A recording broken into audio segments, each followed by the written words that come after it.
আজকে রাতে ডিনারের জন্য বানাচ্ছি একদম টেস্টি একটা চিকেন স্টু আর তার সাথে পাউরুটি। শীতকালে এরকম একটা ডিনার একদমই কিন্তু পারফেক্ট।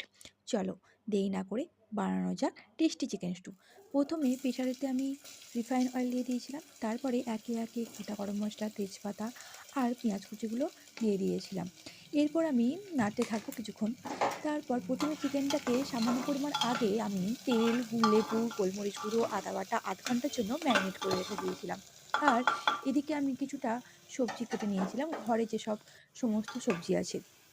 এদিকে দেখো আমি একটু পেঁয়াজটা কেটে নিয়েছিলাম। সমস্ত সবজিগুলো কেটে নেওয়ার পর আমি চলে এসেছিলাম রান্নাঘরে।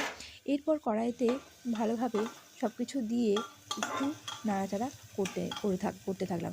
পেঁয়াজ কুচিটা একটু হালকা করে ভেজে নিলাম। ভেজে নেওয়ার পর দেখে নাও আমি একটু আলু আর টমেটোটাকে আগে ভেজে রাখছি।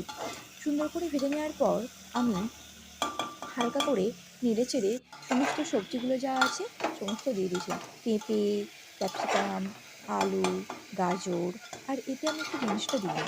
কারণ ওই যে বললাম ঘরে আমার যেসব জিনিসপত্র ছিল সেসব দিয়ে একটুখানি ওকে করে নিলাম সুন্দর একটা হালকা টেস্টি চিকেন স্টু। আর এর সাথে শীতকালেতে একটু পাউরুটি যদি হয়, জাস্ট লাজবাব। কী বলেন আপনারা?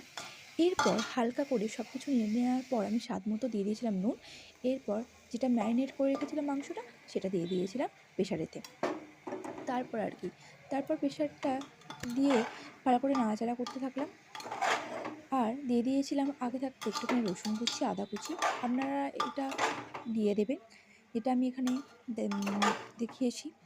দেখুন একটুখানি নাড়াচাড়া করে নেওয়ার পর স্বাদ মতো নুন আর একটু গোলমরিচ গুঁড়ো, আবার একটু নাড়াচাড়া করে স্বাদ মতো নুন তো এখানে লাগবেই আর গোলমরিচ গুঁড়ো তো একদম একটা পারফেক্ট মশলা, এ তো লাগবেই চিকেন স্টুতে।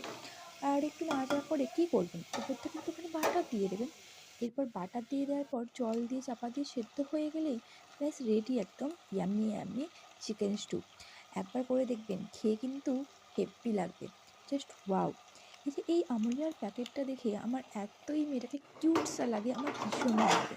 তোমাদের কার কার ভালো লাগে এই আমুলিয়ার ছোট্ট প্যাকেটের কিউটসা মেয়েটা?